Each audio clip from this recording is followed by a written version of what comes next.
Hi everyone. Okay, that's enough already. Hi guys. I just wanted to talk to you about the coronavirus. So, there are a lot of people doing videos, like there's people on social media, there's all kinds of misinformation floating around about the actual coronavirus. So, first and foremost, it is a virus. Easy. Secondly, you cannot treat it with antibiotics. Most people do not understand this. You cannot treat a virus with antibiotics. Antibiotics are for bacteria, not for the cold. Just saying. Anyway, speaking of antibiotics and the cold, coronavirus is actually in the family of what causes the common cold. Therefore, these people have respiratory symptoms. With that being said, the origin of the virus in China is reportedly from the trade of animals, meaning they sell meats. They have an eccentric, we'll call, taste for certain things. And the coronavirus actually is a virus that infects animals, domestic birds, wild birds, dogs, cats, camels, as we figured out in MERS, and pigs. So, I seen a video where some lady was eating a bat and they were like, yeah, that's what caused it. Okay, enough already. China is a very densely populated place. There are millions of people in a small space. And people realize there's a lot of people in China. I'm talking millions of people in a city, tens of millions. So the propensity for a disease to spread fast is very high because you have so many people close together in one space. With that being said, people need to calm down in regular, everyday America. Yes, you're allowed to be concerned, but the people that really should be concerned are healthcare workers.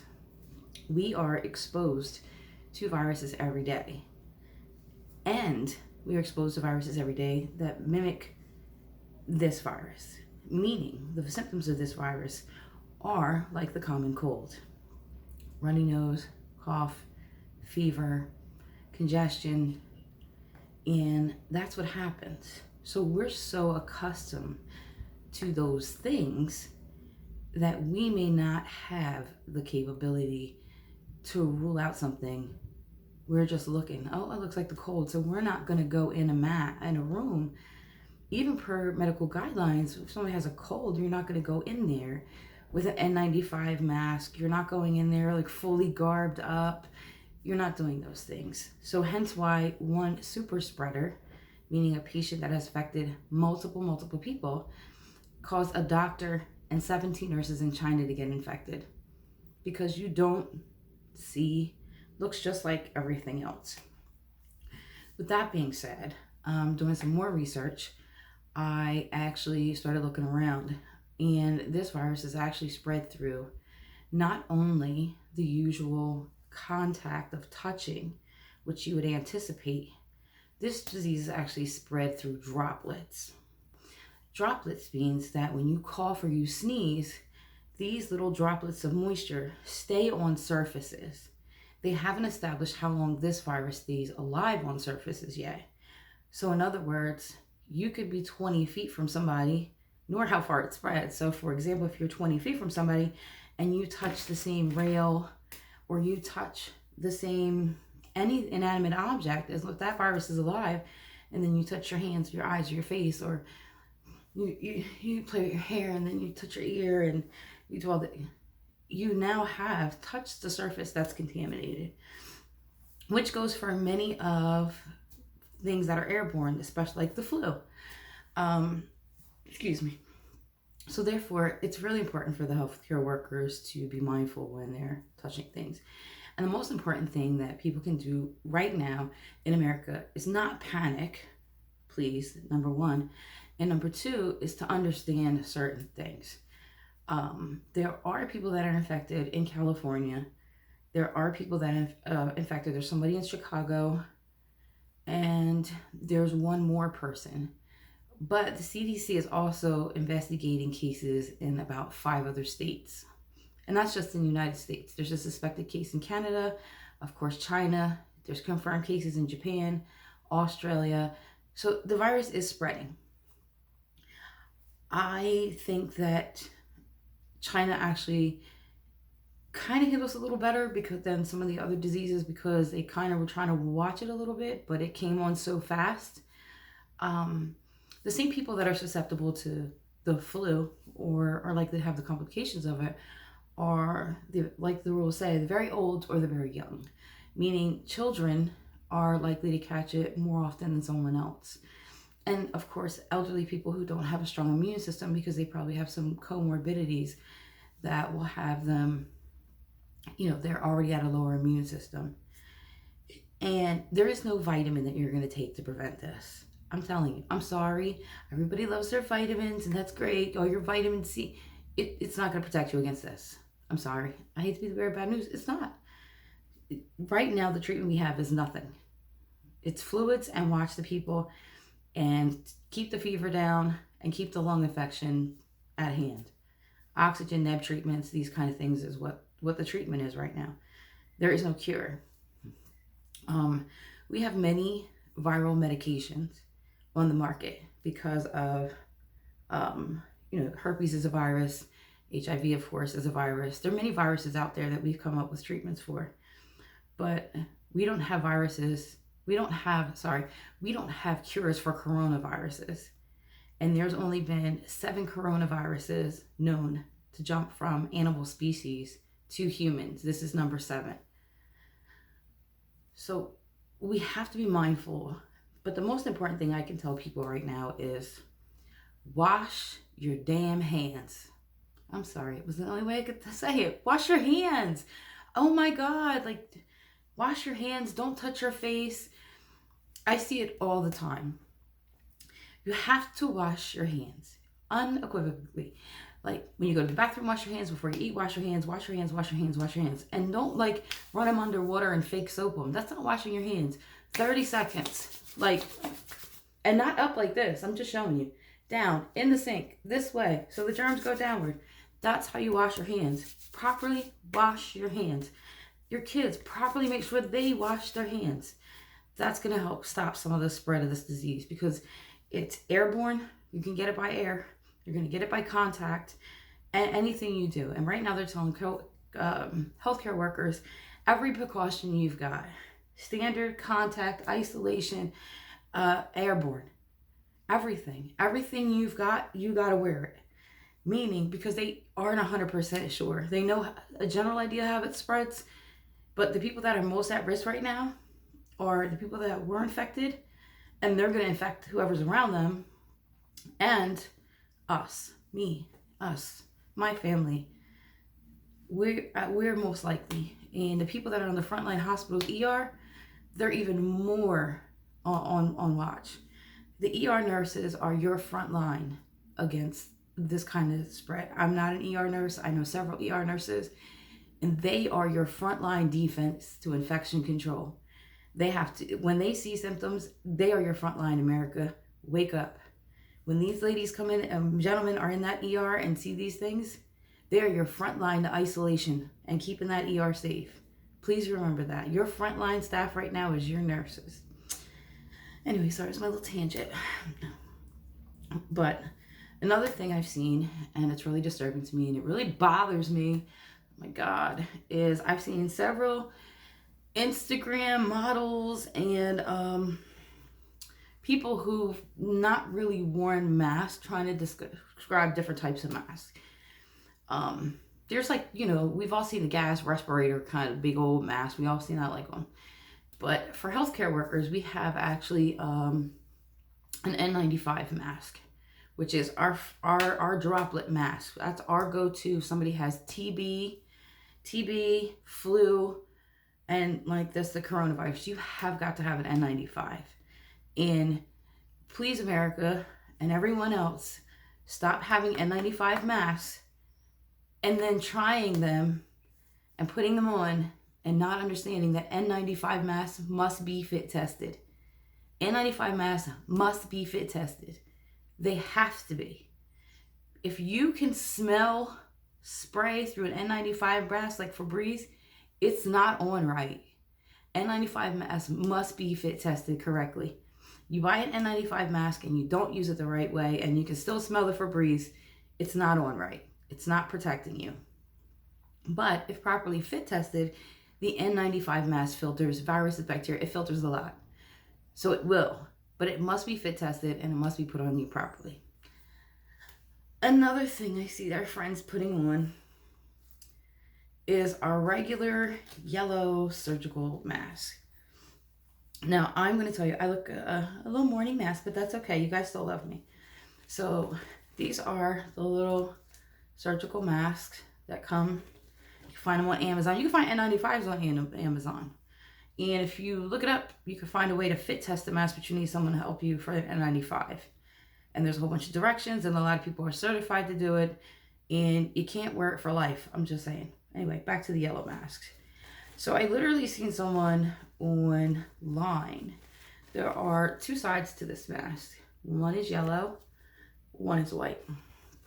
So I seen someone on Instagram and then also on YouTube have one of these masks on. Now this is the white side, and put it on like this, pull their hair out, and they were like, I'm protected. Okay, first and foremost, I don't know what this is doing for you. First and foremost, the mask was on backwards. That's what it was. The yellow side, the colored side, is the filter side. This goes outward, number one.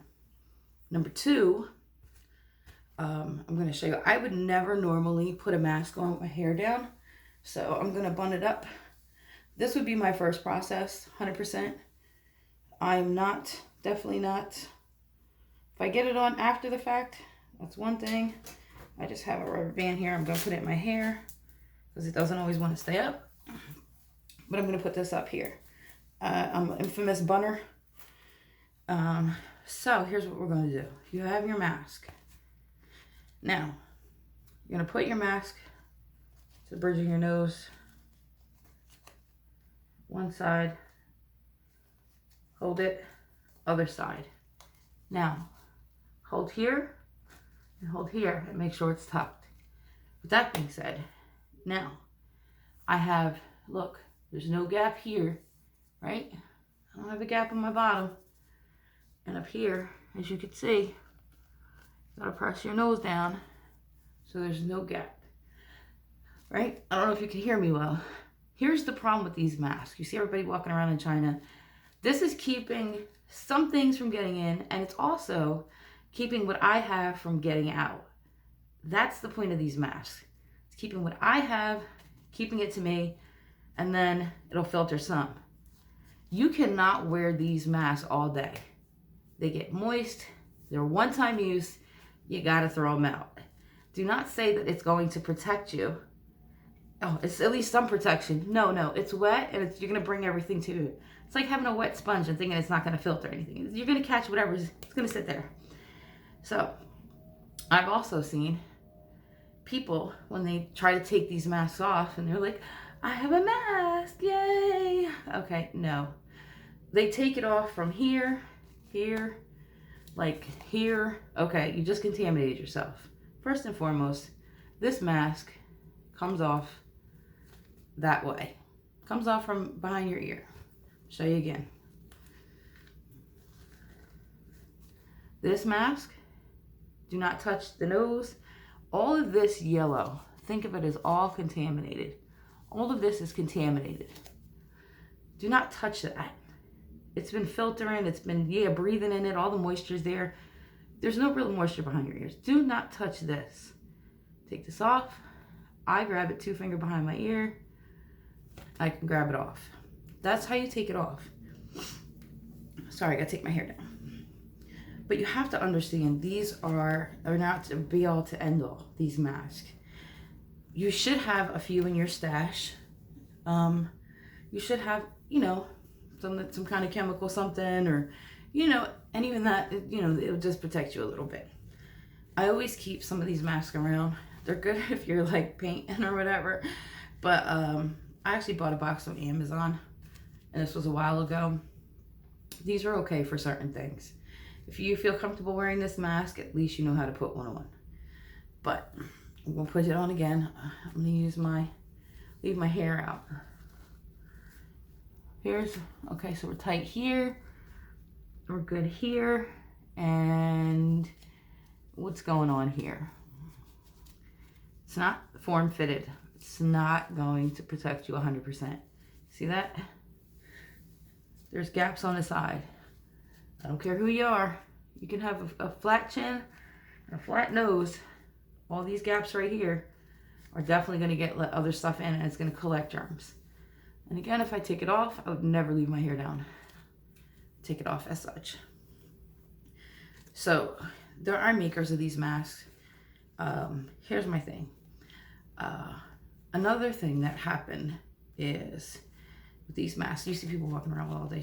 You need a whole box or two, depending on people that you have in your house. Another thing is, it's important to also, like right now in the Wuhan province, the whole thing is shut down. And I'm certain the virus is going to spread like wildfire because of Chinese New Year, because there are reports that people that have money are able to get out of the city and people that don't are stuck. And the U.S. and many other countries are finding ways to get their citizens out. We have a U.S. consulate in Wuhan, and the plane leaves Tuesday. Will they be infected? Will they not be infected? God bless them. Anyway, another thing, and this is going to be near the end of my video, is what I want to tell you is that definitely 100%, you should always, not only for this kind of emergency or any emergency, you should always have, like, for storms, you should always have some kind of preparedness measures in place. Not necessarily pandemic, or, you should always have, like, winter storms, super storms, this storm, that storm. You should always have a pantry of things that you use and eat on a regular basis, not just 2 days of food. You should always have a pantry of, like, for a couple weeks to, right now, poor people or poorer people in Wuhan that are not super wealthy, like, the market sold out, they're fighting for food. There's plenty of videos on that.